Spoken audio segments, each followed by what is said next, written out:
Francesc Panès és estat diputat del Parlament de Catalunya i fa part del grup de diputats que han votat una llei, la llei de l'occità aranès en Aran. Per els diputats, evidentment, és una causa gran perquè l'havien votat en gran majoritat. És que avets idea de la influència d'aquesta llei sobre el rest de l'Occitania?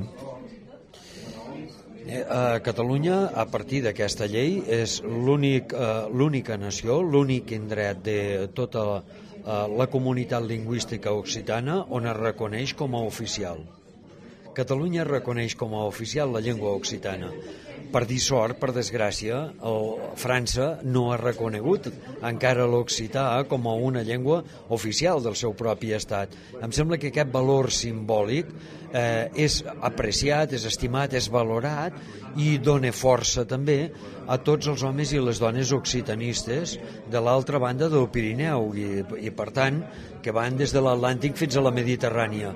Crec que dissenya un camí com perquè comunament els catalans, els aranesos i la resta d'occitans puguem anar elevant, diguem-ne que les nostres reivindicacions i fonamentant al mateix temps l'ús social de la llengua occitana en els territoris que la parlen, que l'han conservada i que la volen seguir tenint com a un vehicle d'expressió, un vehicle de cultura i un vehicle d'afecte i un vehicle de cohesió social.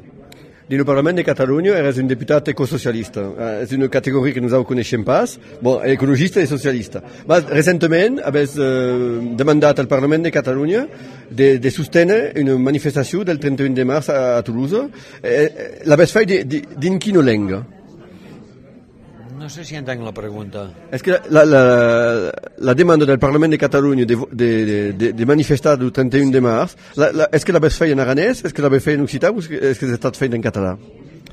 No, la proposta de resolució va ser feta en occità amb la variant aranesa i va estar feta en català perquè en fi, els aranesos se la poguessin sentir seva i els catalans al seu torn la poguessin entendre i fer-se la seva també, en efecte. I aquella voluntat de defendre l'occità és també una voluntat, direi, ecologista, a saber, per la diversitat. És evident, perquè l'ecologisme és la idea del respecte per la diversitat. En la diversitat tot és important, tot està lligat i tot és dependent de tot. I no hi ha en la diversitat ni més importància ni menys importància. No hi ha més importància per més quantitat respecte de la menys quantitat.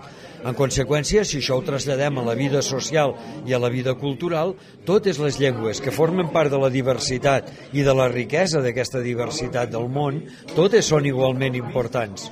No pot haver-hi un pensament ecologista que no vulgui protegir, respectar i estimar llengües que estan minoritzades. En conseqüència, aquest és el primer front de batalla d'un moviment ecologista i d'un moviment socialista que es pretén solidari, no? La lluita per les llengües minoritzades, la lluita per les llengües que tenen necessitat de perviure perquè hi ha estats que les ofeguen o perquè hi ha situacions socials que no permeten el seu propi desenvolupament. Esclar, això és molt ecologista, és molt verd, és molt de la sostenibilitat i molt de la diversitat.